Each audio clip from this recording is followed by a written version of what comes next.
Hermanos amados, en medio de las sirenas de esta época, en medio del torrente noticioso que ruge como un aluvión, el corazón humano puede ser arrastrado fácilmente por expresiones relucientes. Paz eterna, uno de los días más grandes de la civilización, pero la palabra de Dios nos enseña que existe una paz falsa, cosida con promesas frágiles, anestesiada por rituales diplomáticos y por mapas de retirada colgados detrás de un escritorio de madera señorial.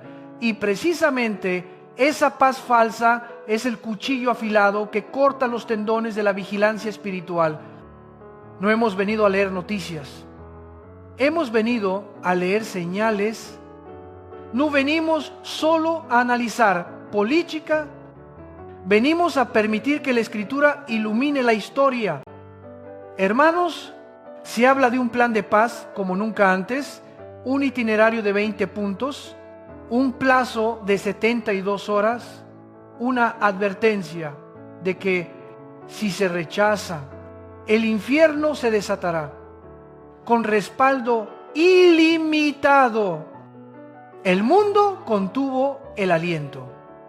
Declaraciones condicionales, compromisos de liberar rehenes, reconfiguraciones de gobierno, zonas de retirada, mapas con líneas tan nítidas como un bisturí. En cuestión de horas se emitió un mensaje desde el escritorio llamado Resolute, y las palabras paz eterna resonaron como una campana lejana. Pero, hermanos, cuando el mundo oye paz eterna, el vigía profético escucha otro eco: paz y seguridad. ¿Y qué dice el apóstol Pablo que sobreviene cuando se proclama paz y seguridad? Destrucción repentina, como los dolores de parto, de los cuales nadie escapa. ¿Por qué la palabra abre nuestros ojos ante una propuesta de paz? Porque los profetas no escribieron al vacío. Escribieron para la historia, sobre la historia. Y por encima de la historia, el profeta Daniel habló de un pacto con muchos, que sería confirmado. No un documento totalmente nuevo, sino un marco existente, fortalecido, más vinculante, más abarcador. La palabra gabar en hebreo no es crear, es afianzar.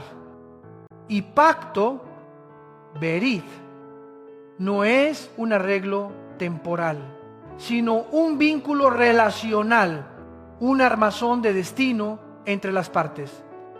¿Qué vio el profeta?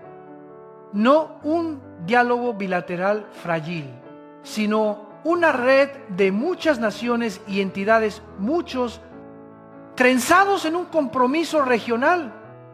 Miren lo que se perfila: garantías de seguridad, tutela de reconstrucción, retiradas escalonadas, desarme verificable, mediadores regionales, legitimidad árabe, fondos de reconstrucción de bloques económicos, reconocimiento internacional, todo entretejido como una cuerda de múltiples hebras.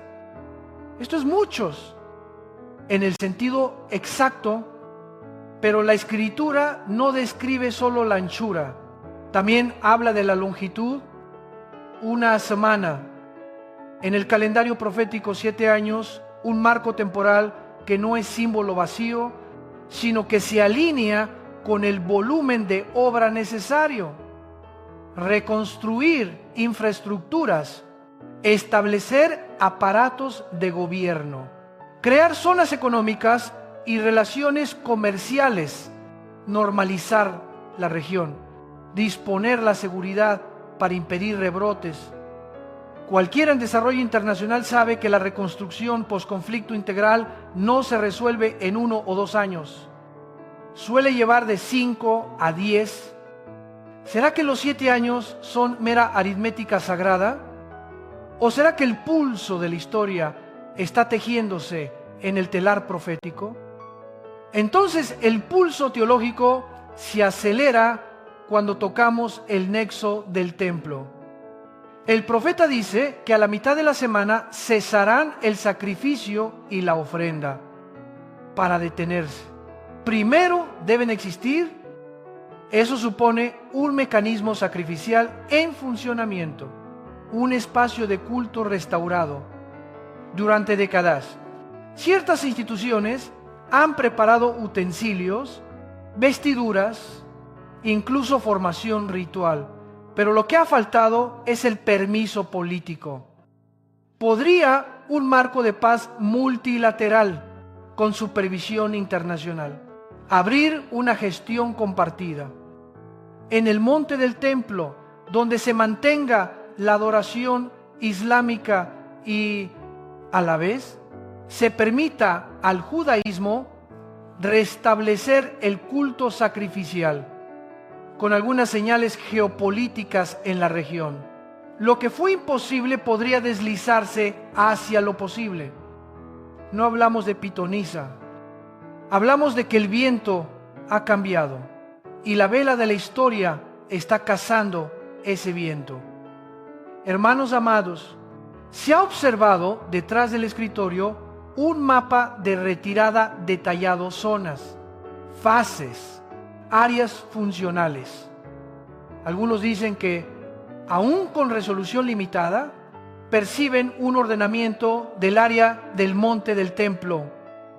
No edificamos doctrina sobre píxeles borrosos, edificamos vigilancia sobre la palabra segura. Pero si un plan de paz contemplara cláusulas para el monte del templo, entonces la palabra de Daniel sobre la reanudación del sacrificio y su interrupción a la mitad deja de ser remota. ¿Qué más hace vibrar el corazón del vigía? El inédito nivel de consenso internacional alrededor de un esquema de paz. La historia testifica que cada ruta de paz en Medio Oriente ha sido bombardeada por choques de intereses, rechazo árabe, críticas europeas, vetos de potencias en el Consejo de Seguridad. Y, sin embargo, ahora resuenan expresiones como todos unidos, aunque cada cual tenga su cálculo. La advertencia profética vuelve a nuestra mente. Hay un poder que hace prosperar el engaño en su mano, que se enaltece en su corazón y que por la paz destruirá a muchos. El diablo rara vez entra con botas de clavos. Suele hacerlo con sandalias de éxito apacible. Sabe que un mazo tumba una puerta, pero la adulación y la estabilidad abren la cerradura. Por eso, hermanos, debemos discernir entre la paz como fruto de la justicia y la paz como estrategia del engaño. La paz verdadera se riega con gracia y verdad, donde la justicia y la paz se besan. La paz falsa se unta con bálsamos de calma. Saña libertad por control, ¿verdad? Por silencio. La cruz por conformismo. Cuando un líder se levanta y dice, es la hora de detener los bombardeos, suena amable. Pero la pregunta del creyente no es, ¿suena agradable? Sino, sirve al designio de Dios. El apóstol Pablo escribió a la iglesia de antaño respecto a los tiempos y las sazones. ¿No tenéis necesidad de que os escriba? Porque vosotros sabéis perfectamente que el día del Señor vendrá como ladrón en la noche. No es para jugar a adivinar fechas, sino para pasarnos de mano en mano la lámpara de la vigilancia.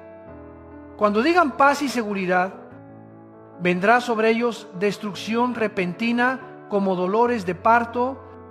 La imagen es precisa. Quien ha estado en una sala de partos lo sabe. Cuando el dolor comienza, nadie puede presionar pausa. Ningún diplomático coloca un cartel de alto, ninguna organización veta el proceso del alumbramiento.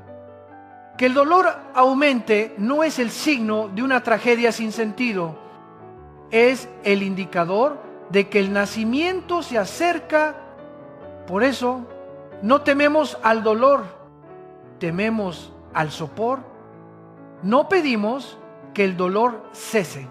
Si cesar significa retrasar el nacimiento del reino. La pregunta no es cómo doler menos, sino cómo ser más fieles.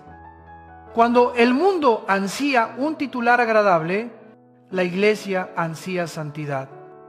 Cuando la humanidad quiere proclamar paz para callar la opinión, el pueblo de Dios quiere proclamar arrepentimiento para salvar almas. Pero no piensen que hablamos solo de libros. En el mismo marco temporal, una gran nación puede estar paralizada en su gobernanza. Empleados públicos en casa, proyectos de defensa detenidos, mercados temblando. Existen ironías. Afuera se promete reconstrucción global. Adentro, la infraestructura se resquebraja por la polarización. La palabra ve a través de esa ironía. Y recuerda, no pongamos nuestra confianza en carros ni en caballos. Recordemos el nombre del Señor nuestro Dios. Hermanos amados, Jesucristo marcó el compás de la historia con esos peldaños de entonces. Luego dijo: oiréis de guerras y rumores de guerras. No os turbéis, porque es necesario que esto acontezca, pero aún no es el fin. Luego nación contra nación y reino contra reino. Luego hambres, pestes y terremotos en diversos lugares. Principio de dolores. ¿Qué significa? Que no debemos entrar en pánico por cada evento aislado, ni volvernos perezosos ante la cadena que los enlaza. Cada oleada de dolor anuncia que un ser va a nacer. Cada sacudida de la historia anuncia que el reino se aproxima. ¿Cuál es entonces la actitud sabia? No esperar que salvadores políticos hagan magia, ni clausurar la vida y cavar búnkeres. La actitud sabia es trabajar velando, perseverar en el llamado terrenal mientras velamos en la esperanza escatológica. Seguimos siendo padres y madres, maestros y obreros, ciudadanos responsables. Y al mismo tiempo afilamos la espada espiritual con la palabra, ceñimos el cinturón de la verdad, calzamos el evangelio de la paz. Un tipo de paz radicalmente distinto al que emite el Parlamento. Iglesia del Señor, no permitas que la palabra eterno, impresa en el cartel publicitario de la época, suplante el eterno verdadero.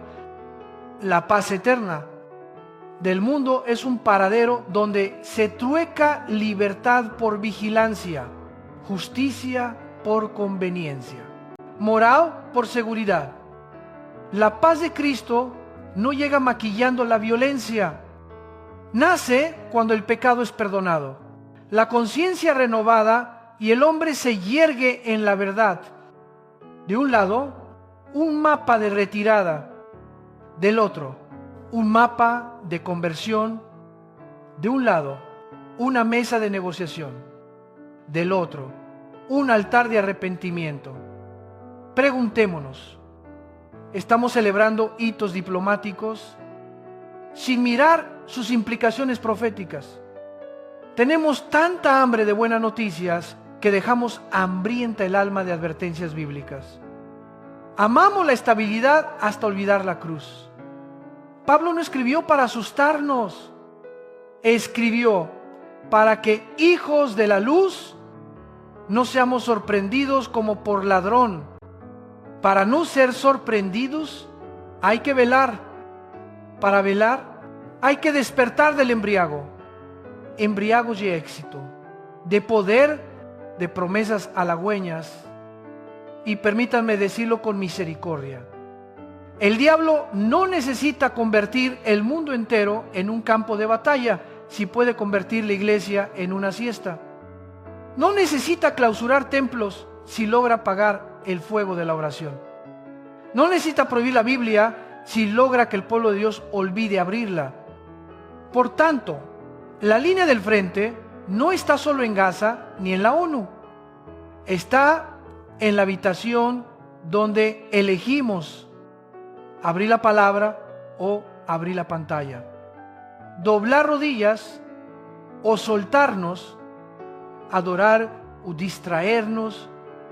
Levantémonos, no para gritar, sino para ofrecernos primero sobre el altar de la verdad. Si se confirma un pacto regional con muchos, con mayor razón. Nuestro pacto con Cristo debe ser confirmado, con disciplina santa, con amor que no se enfría, con fe que no negocia. Si hay un mapa de retirada, en la pared del poder. Que haya un mapa de lectura bíblica y oración en la pared del hogar. Si los hombres delinean 7 años para un nuevo orden, que los creyentes delineen 7 días para una nueva semana. Cada día, 1 hora con Dios, para que el corazón no sea adormecido por el barniz de una paz falsa. Hermanos amados, quizá mañana cambie el titular, el mapa se redibuje, el discurso se pula. Pero el proceso de parto de la historia no se detiene por resoluciones. Solo culmina cuando el reino nace plenamente en la gloria del Redentor. Por eso, no permitamos que paz y seguridad cuelgue como un letrero en la puerta para dormir tranquilos. Dejemos que velar y orar cuelgue en el alma para estar listos en pie. Y cuando alguien promete eternidad, sin hablar de arrepentimiento, sepan que se trata de una eternidad tan breve como la neblina.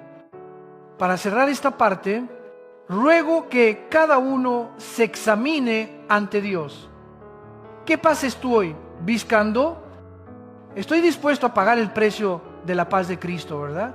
Santidad, obediencia, o solo quiero una paz cómoda, con tal de que esta vida tenga menos oleaje. Recuerde, la paz falsa se compra con silencio ante el pecado. La paz verdadera se da cuando el pecado es confesado y abandonado. La paz falsa llega cuando el hombre correcto se sienta en la silla.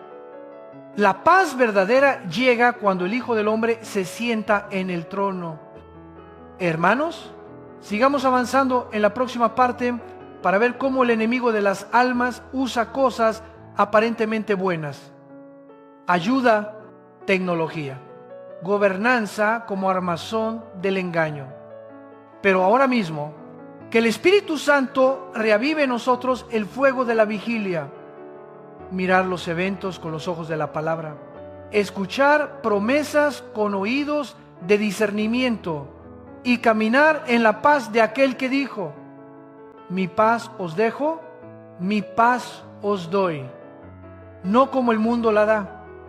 Que el Señor guarde nuestro corazón de dormirse mientras el mundo nos arrulla con canciones de eternidad. Porque solo hay una eternidad digna, la eternidad del trono y del Cordero.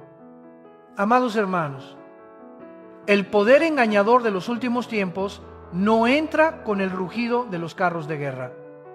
Entra con un susurro, por el bien común, por el bienestar social, por humanidad. El diablo sabe que no necesita arrastrar a toda la humanidad a la oscuridad si primero puede nublar los ojos de discernimiento de los hijos de la luz. No necesita declarar guerra a la iglesia si puede vestir el engaño con un traje de utilidad pública. una plataforma tecnológica, un marco jurídico y un nuevo diccionario moral. Por eso debemos mirar de frente y con valentía la estrategia del enemigo. No la estrategia del mal descarado, sino la estrategia del bien aparente. Mediten. Cuando el mundo aplaude al unísono la cooperación internacional humanitaria, nuestra mente se adormece con gráficos pulcros, paneles digitales brillantes y reportes transparentes que parecen medirlo todo. Cuando se dice distribución centralizada para evitar el despilfarro, el corazón se siente seguro, como si entregara su vida a un sistema objetivo. ¿Qué dice la Escritura?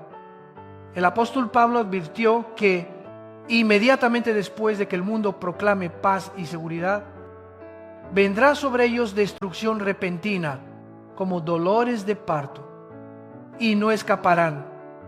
La frase siguiente es la llave: pero vosotros, hermanos, no estáis en tinieblas para que aquel día os sorprenda como ladrón. ¿Qué significa? Que el creyente no será tomado por sorpresa si vela, si contrasta los hechos con la palabra, si formula las preguntas correctas ante las promesas halagüeñas. Entonces, ¿cuál es la pregunta correcta? No cuán conveniente es este sistema, sino hacia dónde conduce el corazón humano este sistema. No es inteligente esta solución, sino construye libertad verdadera o levanta nuevas vallas de control, porque la Biblia nos dio un patrón. Llegará un tiempo en que nadie podrá comprar ni vender sin llevar una marca, un nombre o un número. Muchos creen que eso es remoto, pero el enemigo pavimenta ese camino con pasos pequeños. Primero, verificación de identidad para combatir el fraude. Después, vincular el acceso a servicios con el cumplimiento de condiciones. Luego, atar la participación económica a un estándar de control central. Todo avanza en una cadena de entonces, luego. Tal como Jesús describió el tiempo del fin. Amados hermanos, no se desalienten al oír esto. La palabra no revela señales para hundirnos en miedo, sino para librarnos de la ingenuidad. El miedo paraliza. La vigilancia fortalece. El creyente vigilante no huye del mundo, pero tampoco se postra ante los nuevos ídolos tecnológicos. Dice: usaré la tecnología como la pala en la mano del jardinero, pero no permitiré que se convierta en un yugo para mi alma. Dice: obedeceré lo que es justo, pero no venderé mi conciencia por un boleto para ir al mercado. Observemos la lógica que el engaño prefiere. Primer paso: un marco de paz integral crea dependencia internacional de la ayuda y de la supervisión. Suena prudente. Si hay recursos, debe haber tutela. Siguiente paso: nacen sistemas digitales de distribución para rastrear, garantizar equidad y evitar pérdidas. Suena razonable. Si el recurso es escaso, hay que controlarlo. Tercer paso: una autoridad central decide quién recibe y quién queda fuera, según el cumplimiento. Suena justo. ¿Quién no cumple? No, accede. Cuarto paso: la participación económica se pega al mecanismo de supervisión. Suena lógico. El orden requiere disciplina. Quinto paso: lo que fue un sistema de auxilio se convierte en la infraestructura de control económico total. Y entonces la pregunta ya no es práctico, sino ¿qué marca está clavando estacas en mi conciencia, en la frente? en la mano? No lo descartemos como conspiración. El hombre de Dios no necesita conspiraciones. Tiene Apocalipsis. No requiere oscuridad para inventar historias. Tiene la luz para contrastarlo todo. Sabe que el mal rara vez llega con ropas sucias. Suele presentarse en vestiduras inmaculadas de bien común. Escuchen ahora el ritmo sagrado de la Escritura sobre las señales del final. Jesús dijo: oiréis de guerras y rumores de guerras. No os turbéis, porque es necesario que todo esto acontezca, pero aún no es el fin. Luego nación contra nación, reino contra reino. Luego hambres, pestes y terremotos en diversos lugares. Todo esto es principio de dolores. Usó una palabra sencilla y profunda. Entonces, esa palabra deletrea el proceso de la historia como los toques de guardia. Entonces os entregarán, os odiarán. Entonces muchos tropezarán, traicionarán y odiarán. Entonces se levantarán muchos falsos profetas y engañarán a muchos. Entonces, por haberse multiplicado la maldad, el amor de muchos se enfriará. Nada ocurre caóticamente. Avanza en una secuencia a cielo abierto, que la palabra ya trazó. Miremos alrededor. Hay regiones donde la guerra convirtió el dolor en rutina. Hay tierras donde el hambre y la peste hacen del cuerpo un tabernáculo del sufrimiento. Hay ciudades donde la tierra tiembla como queriendo despertar la conciencia. Y hay algo más doloroso: el corazón que se enfría. Jesús clavó un hilo rojo en la historia. Cuando la anomia aumenta, el amor decrece. Es una ley moral del universo. El pecado no comparte habitación con el amor. Uno expulsará al otro. Cuando la ilegalidad se legitima con el lenguaje del derecho, cuando la traición se maquilla como libertad, cuando la codicia se canoniza con el título de opción personal, el amor sacrificial, el ágape, es expulsado al umbral. No son primero los de afuera, sino muchos dentro de la iglesia. Seamos honestos.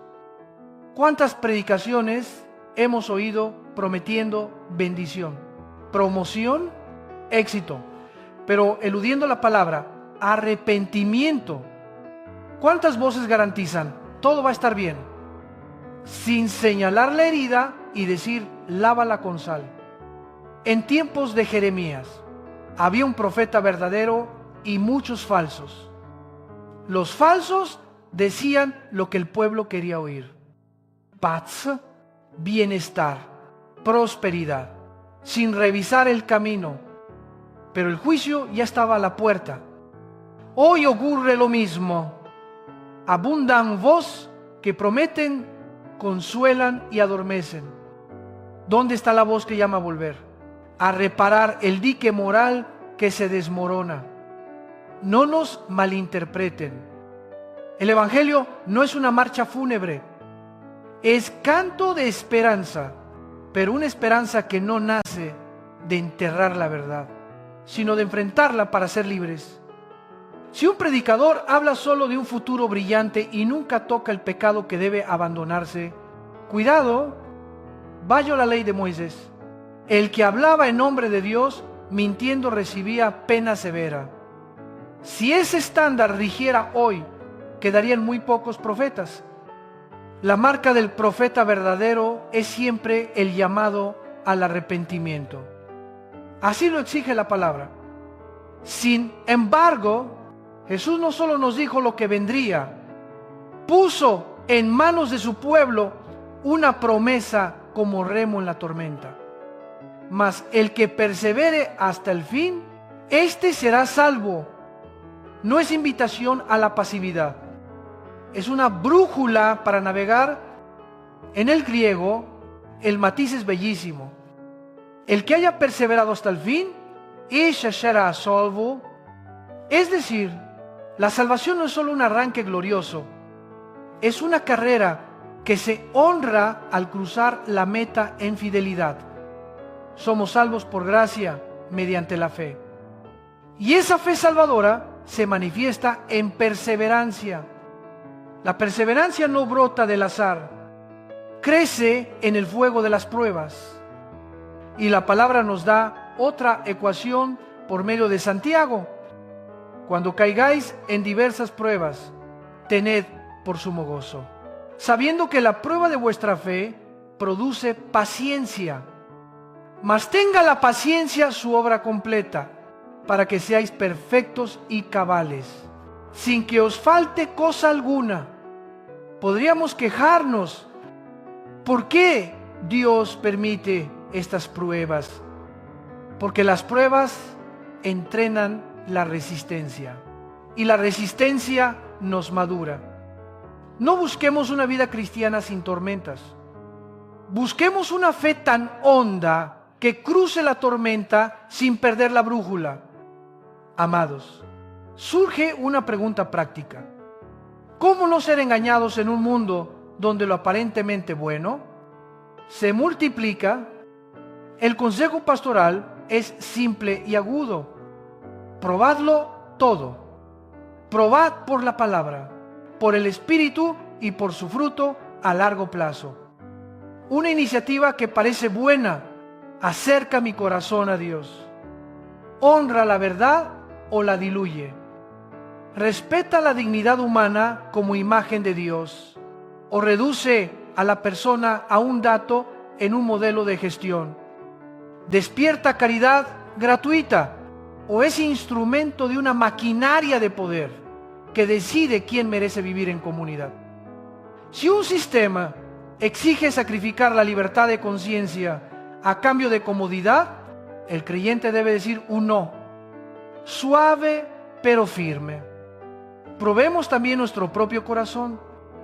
A veces predicamos sobre la marca de la bestia, pero ignoramos marcas previas, grabadas en hábitos. Un teléfono en la mano puede ser herramienta de evangelización, o un comedero de entretenimiento que anémica el alma. Una billetera digital puede socorrer al pobre o puede hacernos creer que sin la billetera no puedo vivir. Un identificador puede llevar el pan al hambriento o puede acompañarse de la pregunta ¿a quién perteneces? Y la respuesta verdadera reemplazada por un código. Nada es malo en sí mismo, pero nada merece el señorío sobre el alma. Jesús también señaló otro proceso que muchos prefieren evadir: la persecución. Entonces os entregarán a tribulación y os matarán, y seréis odiados de todas las naciones por causa de mi nombre. No es maldición, es el costo de la gloria. Oramos por avivamiento y es bueno, pero el avivamiento verdadero no recibe aplausos del mundo. Cuando la iglesia arde en poder, las tinieblas se levantan con furia. En esos hornos, algunos serán tentados a traicionar para salvarse. La historia de los perseguidos ya lo cuenta. Unos guardaron la fe hasta la muerte. Otros, por miedo, condujeron a los soldados hasta la casa de sus hermanos. Cuando la tormenta es grande, las máscaras caen. La fe falsa se quiebra como barro. La fe verdadera brilla como oro refinado. Luego Jesús pronunció palabras que hielan la espalda y son necesarias. Se levantarán muchos falsos profetas y engañarán a muchos, no pocos, y a muchos, no a unos cuantos serán engañados. El falso profeta no siempre viste túnica llamativa. A menudo usa traje, habla con elocuencia, domina el léxico de la gracia, pero jamás pronuncia arrepentimiento. Anuncia paz, paz, cuando no hay paz, promete sin tocar la cruz. Proclama un Dios, ATM, que dispensa favores, no al santo que llama a la santidad. El sedante adormece. El profeta verdadero despierta. ¿Qué haremos? Pues Cristo estableció un axioma irrefutable. Mas el que persevere hasta el fin, éste será salvo. Perseverar no es solo aguantar. Es el arte de avanzar con los pies sangrantes. Es la disciplina de elegir la fidelidad en las decisiones pequeñas, para no vender a Cristo barato en el gran día de prueba. Y en la misma línea, Jesús nos mostró la señal suprema. Y será predicado este evangelio del reino en todo el mundo, para testimonio a todas las naciones. Y entonces vendrá el fin. Escogen no cualquier evangelio, sino este evangelio del reino, de arrepentimiento, perdón y señorío venidero. Aquí está el punto de giro de la historia. El quicio del parto no está en manos de emperadores, generales o científicos, sino en manos de la iglesia. Cuando la iglesia predica fielmente el mismo evangelio del rey, a todas las etnias, en todas las lenguas, a cualquier costo, la historia alcanza el umbral del entonces. Podemos mirar el mundo y lamentar la oscuridad, pero la oscuridad no apaga una llama encendida. Enciendan la llama, prediquen, vayan, envíen, intercedan, den, traduzcan, escriban, testifiquen. Cada hogar que abre la puerta a la palabra es un puesto avanzado del reino. Cada corazón podado es un campo dorado. A la par, guardemos el corazón del hielo moral. Cuando la anomia sube, el amor ágape se enfría. Que esta sea nuestra oración diaria. Señor, guarda mi corazón del frío. Frío por cansancio ante la ola. Frío por amargura ante la injusticia. Frío por escepticismo ante tantas promesas vanas. Reavivemos el corazón con 3 fuegos. El fuego de la palabra, leer, meditar, memorizar, obedecer. El fuego de la oración no esporádica, sino como respiración. Y el fuego del servicio, amar en concreto. Aunque el sistema quiera convertir la caridad en un código, este fuego derrite el hielo. Este fuego nos preserva entre mares de números y códigos. Hermanos, tampoco teman cuando las arquitecturas de poder del mundo se vuelven más sutiles. La Biblia habla de una bestia que sube de la tierra, con 2 cuernos como de cordero, pero que habla como dragón, de un falso profeta, que hace señales, persuade a las multitudes. El engaño usará milagros, imágenes y tecnología para levantar una imagen que hable, que dicte. Estas palabras no nos invitan a huir de la informática ni a despreciar la ciencia. Al contrario, nos capacitan para tomar de la mano a la ciencia sin adorarla, usar la tecnología sin esclavizarnos, alegrarnos por el progreso sin depositar en él la salvación. La salvación tiene un nombre, el Cordero. Entonces, ¿cuál es el programa de acción del pueblo santo? Primero, reavivar la disciplina espiritual en casa. 1 hora diaria con Dios leer. Orar, adorar. No hace falta complejidad. Hace falta fidelidad.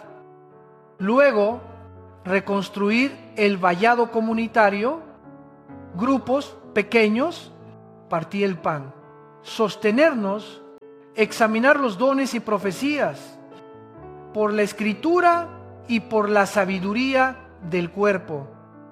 Después, educar a los hijos en discernimiento digital, virtud antes que conveniencia, ¿verdad? Antes que algoritmo, persona antes que dato. Además, practicar una economía generosa y recta, cuando el mundo condiciona para dar. La iglesia da sin condición cuando el mundo exige etiqueta para comer. La iglesia pone mesa al hambriento porque fuimos regalados gratuitamente. Por último, recordemos que el campo de batalla no es solo institucional, comienza en el corazón. Satanás levanta torres de control allá afuera. Aquí dentro quiere levantar fortalezas de miedo, amargura, soberbia y apatía. Derribémoslas con dos armas que nadie puede arrebatarnos: el testimonio y la sangre del Cordero. El testimonio, cuando contamos las obras de Dios, la oscuridad pierde terreno. La sangre del Cordero, cuando permanecemos en su justicia, la acusación pierde fuerza. Así atravesamos la cadena de entonces, no como víctimas temblorosas, sino como hijos que caminan erguidos en la tempestad. Amados hermanos, hemos visto cómo lo aparentemente bueno pavimenta el camino del poder concentrado, cómo las promesas de paz y seguridad pueden ser canción de cuna para un parto sorpresivo, cómo la anomia congela el amor, cómo la persecución destila la fe y, por encima de todo, cómo Dios guarda sus promesas a los que perseveran. Ahora pregúntese cada uno: ¿en qué sistema confío para el pan, para la justicia, para mi identidad? ¿Sigo confiando en el nombre del Señor, en la cruz, en el Espíritu? ¿O he desplazado, aunque sea sin querer, mi centro hacia un código, una autoridad humana, un dispositivo? Seamos francos. Solo en la franqueza corre la gracia que libera.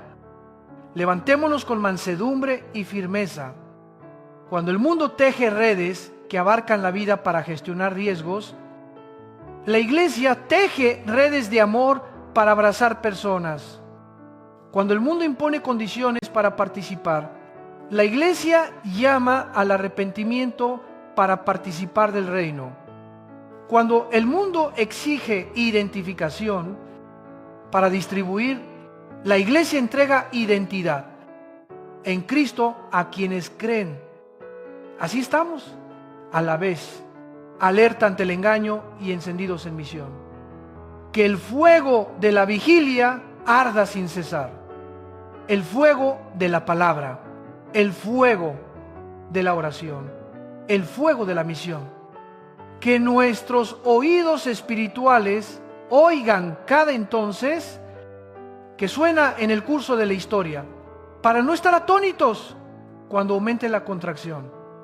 Que el ágape no se enfríe, aunque sople el hielo de la anomia. Que nuestros pies perseverantes sigan día tras día, para que cuando suene la señal suprema de que el Evangelio del Reino ha sido anunciado a todas las naciones, podamos alzar la cabeza y decir: Señor, hice mi parte. Amados hermanos, sigamos avanzando, porque la historia no termina con la risa triunfal del engaño, sino con el grito de júbilo de los que guardaron fidelidad. Por eso no tememos ni dormimos. Velamos, amamos, perseveramos y predicamos el Evangelio hasta que llegue aquel día. Amados hermanos, el Evangelio confiado a la iglesia no es un mensaje nebuloso, es el Evangelio del arrepentimiento, del perdón y del reino de Dios que viene con poder. Cuando el apóstol Juan descorre el velo de la eternidad, ve una multitud que nadie podía contar, de toda nación, tribu, pueblo y lengua, vestida de ropas blancas, con palmas en las manos, clamando a gran voz: la salvación pertenece a nuestro Dios, que está sentado en el trono, y al Cordero. Hermanos, no es un cuadro simbólico de unas cuantas culturas dominantes. Es el fruto maduro de la misión universal. Es el eco celestial de la palabra de Jesús, que el Evangelio del Reino será predicado en toda la tierra, en testimonio a todas las naciones. Y entonces vendrá el fin. Y precisamente porque el fin llega, la Escritura nos conduce a un hombre que estremece la imaginación humana. Armagedón. Armagedón no es una metáfora etérea. Es una tierra, un valle teñido de sangre. En la historia, donde ejércitos de África, Asia y Europa chocaron durante siglos. En esa llanura, el hombre se ha vanagloriado muchas veces de decidir el destino del mundo, pero en el día señalado, el impostor llamado Anticristo reunirá todo poder político, militar, tecnológico y económico. Congregará a los reyes de la tierra y erigirá la coalición más vasta que haya conocido la historia. Y la tragedia suprema no será que vengan a matarse entre sí. La tragedia será que levanten el rostro hacia el cielo para declarar guerra al Creador del cielo y de la tierra. Hermanos, entre el estruendo de tanques, el silbido de misiles y el zumbido de drones, se eleva otro sonido: el orgullo de un hombre embriagado de poder, que imagina poder agujerear el firmamento, el orgullo de un sistema que cree en la resurrección fraudulenta de su caudillo y supone que la muerte puede ser domesticada por tecnología, medicina y propaganda. Ese orgullo los llevará a enfrentar al poder ante cuya presencia caen las máscaras, los arsenales se vuelven juguetes y las resoluciones se hacen ceniza. Entonces, en medio del cielo ennegrecido por el humo, resuena una grieta. El cielo se abre. No es un símbolo, no es una visión borrosa, sino el telón entre lo invisible y lo visible, rasgándose de arriba abajo. Aparece un caballo blanco, blanco como la santidad sin mancha. Montado sobre él, aquel cuyo nombre es fiel y verdadero. Él juzga y pelea con justicia. Abajo desfila el ejército más moderno de la historia. Arriba, un ejército que no empuña armas humanas, solo presencia, autoridad y gloria. De un lado, todo poder prestado. Del otro, la fuente de todo poder. De un lado, voces humanas gritando por radio. Del otro, la palabra por la cual fue hecho el universo. ¿Lo oís? Ese trueno no es un frente atmosférico, es el estrépito del cielo en movimiento. Aquella luz no es relámpago, es gloria atravesando nubes, forzando a toda mirada creyente e incrédula, humana y demoníaca, a volverse hacia arriba. Y como fue prometido, todo ojo le verá. Las pantallas que se apagaron por caos, guerra o censura, ahora exhiben la misma imagen. El rey ha vuelto, el hombre adorado por el mundo por haber muerto y revivido, se enfrentará al que murió realmente por el pecado y resucitó para no morir jamás. La pregunta golpea: ¿podrá el falso permanecer en la presencia de la verdad? La respuesta va a quedar esculpida en la historia. La Escritura dice que el anticristo y los reyes de la tierra con sus ejércitos pelean contra el que montaba el caballo y contra su ejército. Pelean tiempo presente, oprimen botones, dan órdenes, disparan al cielo, pero no habrá batalla en el sentido humano. No habrá ida y vuelta, ni mapas volteándose al último minuto. Solo habrá un acto, la palabra. El jinete del caballo blanco habla y basta. Sale una palabra más cortante que toda espada de dos filos, que atraviesa líneas y armaduras, y los ejércitos se desploman, no por explosión, no por balas, por la palabra. Lo que sigue sacude a todos los tronos. La bestia, símbolo del poder político, militar supremo, no muere como un soldado en el campo. Es tomada al instante, sin debate, sin defensa, sin negociación. Y con ella, el falso profeta, el que hizo de la religión un aparato de propaganda, vistió de milagro la mentira y condujo a la humanidad a adorar la imagen.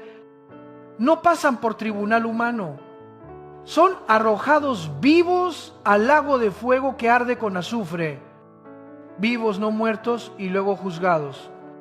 Vivos, entregados a juicio eterno. Hermanos, es la primera vez en la historia que dos personajes son lanzados a la condena eterna sin pasar por sepultura. La justicia de Dios no llega tarde, llega a su hora. El humo en el valle se disipa, callan las armas, el cielo se aclara y el mundo, lo que queda, tiembla ante un vacío de poder inconcebible. El tirano del siglo no deja testamento, deja un eco. Toda mentira termina en silencio. La religión falsa cae con él, como sombra que huye al amanecer, y el cielo entona su canto. Los que derramaron su sangre por rehusar la marca de la bestia, los decapitados por el testimonio de Jesús, ahora viven y reinan con él. La justicia deja de ser consigna y se vuelve forma de vida.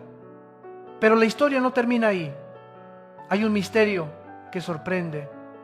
Satanás, el dragón, instigador de toda rebelión desde el cielo hasta Edén, de Babilonia a Roma, no es arrojado de inmediato al lago de fuego en ese instante. Es atado, encerrado en el abismo y sellado por 1000 años. No destruido, sino restringido. 1000 años sin engañar a las naciones. 1000 años para que la tierra descanse del hechizo global. 1000 años para saborear la paz sin falsedad, la justicia sin máscara, la bendición sin letra chica. Imaginad un mundo donde los tronos justos toman asiento, donde los despreciados se sientan a juzgar, donde el clamor de los mártires se hace coro de coronación. Ese es el milenio no nacido de elecciones, golpes o tratados, establecido por el Mesías con la palabra y con la sangre derramada. Los que no doblaron la rodilla ante la imagen, los que no recibieron la marca en mano o frente, ahora ciñen coronas. Los expulsados del mercado por no registrarse al sistema, ahora se sientan en tronos para decretar con equidad. Los que fueron llamados escoria por permanecer fieles al nombre, ahora administran en la tierra renovada. Ese vuelco no es venganza mezquina, es justicia divina. Dios no olvida una sola lágrima. A esa luz debemos releer la trayectoria dolorosa de la historia.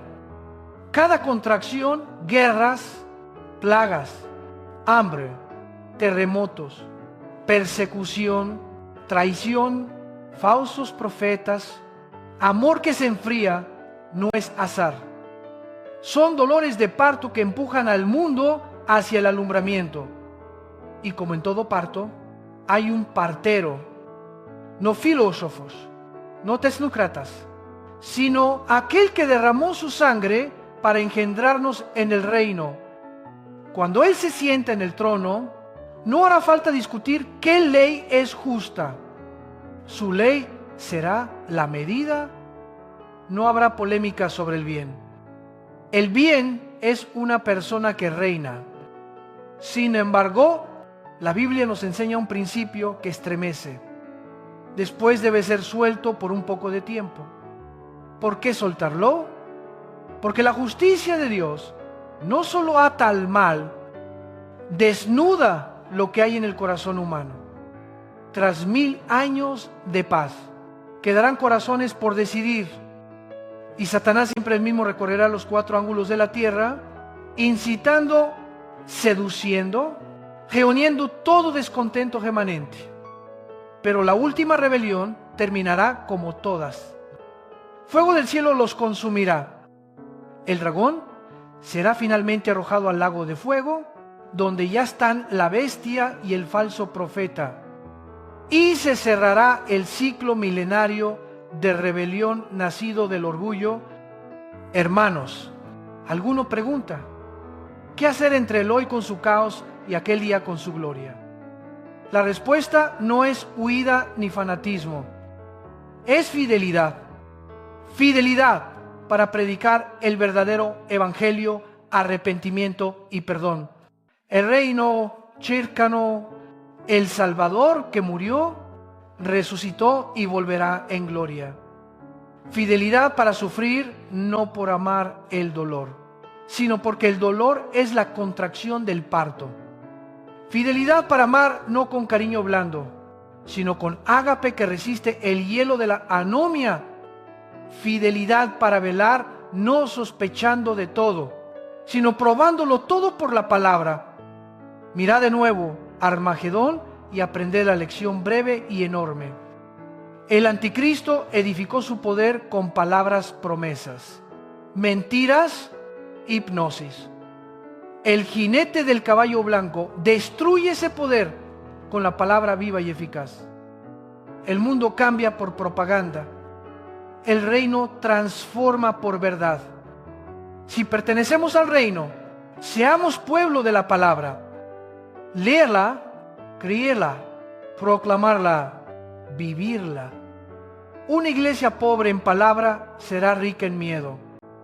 Una iglesia rica en palabra será pobre en confusión. Amados, un día se colocarán tronos y rostros que la historia ignoró se sentarán en ellos. ¿Quién? Madres que se arrodillaron a interceder por sus hijos en la noche. Padres que guardaron integridad en trabajos corruptos. Pastores que predicaron verdad a costa del aislamiento. Creyentes que visitaron cárceles y enfermos. Que alimentaron al hambriento sin cámaras. Rehusaron la marca que daba ventajas inmediatas. Escogieron el sello del Espíritu en el corazón. Perdedores en los plebiscitos humanos. Vencedores en la elección del cielo. No nos dejemos seducir por el ruido del poder. Un día se apagará. Solo quedará el eco de la palabra que permanece para siempre. No quedemos presos del miedo a misiles y drones. Un día serán ruinas, y la espada que sale de su boca seguirá cortante. No caigamos ante instituciones religiosas acomodadas. Un día, todo engaño será expuesto al fuego probador, y solo quedará el oro puro de la fe. Alguien dirá, si al final Dios lo hace todo, ¿por qué predicar? ¿Por qué trabajar? Porque Dios ha determinado que el camino al final pase por la fidelidad de la iglesia. La iglesia no es espectadora de la historia. Es la esposa que se adorna y llama a otros al banquete del Cordero. Cada alma ganada es una palma nueva en la multitud de blanco.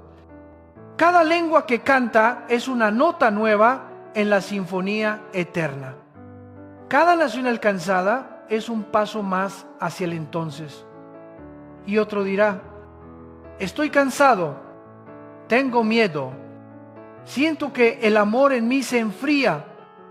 Hermano, hermana, acercad al fuego, no al fuego de la emoción pasajera, sino al de la presencia.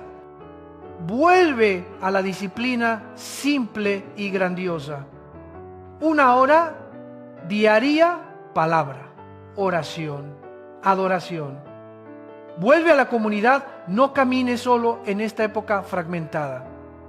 Parte el pan, intercede, corrige, sostiene, vuelve al servicio cuando lavamos los pies del hermano. Se derrite el hielo del corazón. El amor no se calienta solo, se enciende cerca de la fuente y fluye hacia el prójimo. Iglesia amada, vivimos en el entretiempo, entre el fragor de Armagedón y el canto de la multitud vestida de blanco, entre la contracción y el llanto de nacimiento del reino, entre la promesa y su cumplimiento. En ese entretiempo, el enemigo quiere que desesperemos o durmamos, pero el Espíritu nos llama a levantarnos sin pánico y sin soberbia, velando, amando, perseverando. Miramos al jinete del caballo blanco, fiel y verdadero, y decimos: Señor, guárdanos de la paz falsa, del hielo de la anomia y del silencio por amenaza. Haznos vivir como pueblo tuyo hasta el día en que abras el cielo. Y cuando ese día llegue, cuando el valle de amenazas resuene en cantos, cuando el trono falso se quiebre y el trono verdadero se muestre, cuando la cabeza del dragón caiga y el cordero reine, sabremos que ninguna lágrima fue en vano, ninguna oración cayó al suelo, ningún sacrificio fue olvidado. El cordero vence, la palabra ha hablado, el reino ha venido y la paz verdadera. No la copia burda cubrirá la tierra como las aguas cubren el mar. Amados hermanos, aferraos a esta esperanza que no avergüenza. Avanzad con pies perseverantes, manos que sirven, ojos que velan y corazón encendido. Prediquemos hasta que toda lengua cante a una voz.